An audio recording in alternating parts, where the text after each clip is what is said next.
नमस्कार, मैं हूं दक्षा जाधव और आप देख रहे हैं स्कूल तक न्यूज़ चैनल।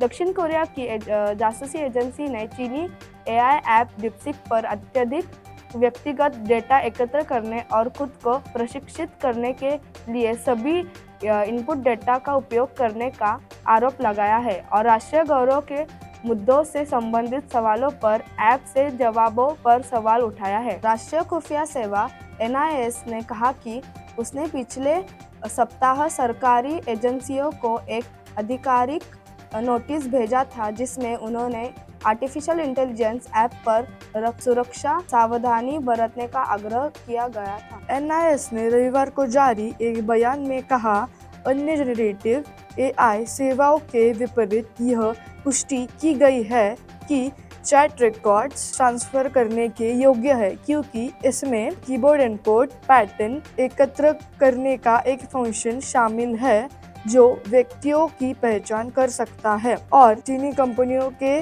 सर्वर जैसे कि wolfsapplock.com के साथ संवाद कर सकता है। दक्षिण कोरिया के कुछ सरकारी मंत्रालयों ने सुरक्षा चिंताओं का हवाला देते हुए ऐप तक पहुंच को अवरुद्ध कर दिया है। ऑस्ट्रेलिया और ताइवान के साथ डीपसीक पर प्रतिबंध लगाने या चेतावनी देने में शामिल हो गए हैं। NIS ने नोट किया कि डीपसीक ने संभावित रूप से संवेदनशील सवालों के अलग अलग भाषाओं में अलग अलग जवाब भी दिए। इसने किमची की उत्पत्ति के बारे में पूछने जैसे एक सवाल का हवाला दिया, एक मसालेदार फर्मेंटेड व्यंजन जो दक्षिण कोरिया में मुख्य है। NIS ने यह भी बताया कि डीपसीक एडवर्टाइजर्स को यूजर्स डेटा तक अप्रतिबंधित पहुंच प्रदान करता है और दक्षिण कोरियाई यूजर्स के डेटा को चीन में संग्रहित करता है,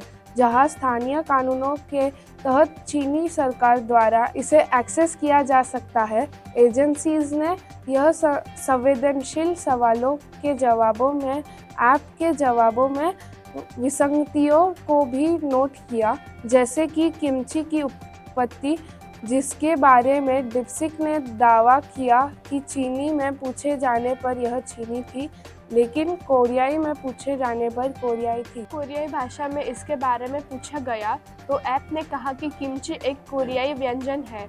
NIS ने कहा, जब चीनी भाषा में यही सवाल पूछा गया तो उसने कहा कि यह व्यंजन चीन से आया है।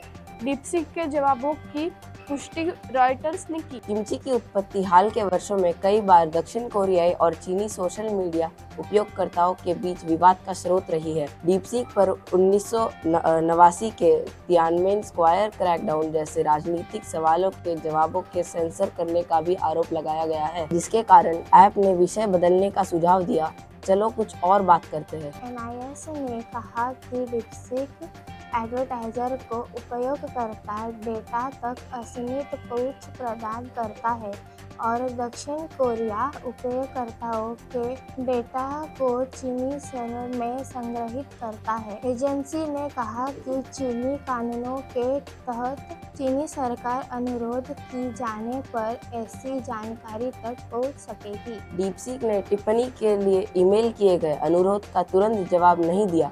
जब दक्षिण कोरियाई सरकारी विभागों द्वारा डीपसीक को ब्लॉक करने के कदमों के बारे में पूछा गया तो चीनी विदेश मंत्रालय के प्रवक्ता ने 6 फरवरी को एक ब्रीफिंग में कहा कि चीनी सरकार डेटा को गोपनीयता और सुरक्षा को बहुत महत्व देती है और कानून के अनुसार इसकी रक्षा करती है। प्रवक्ता ने यह भी कहा कि बीजिंग कभी भी किसी कंपनी या व्यक्ति को कानून का उल्लंघन करते हुए डेटा एकत्र करने या संग्रहित करने के लिए नहीं कहेगा। आज के लिए इतना ही। देखते रहिए स्कूल तक न्यूज़ चैनल। नमस्कार।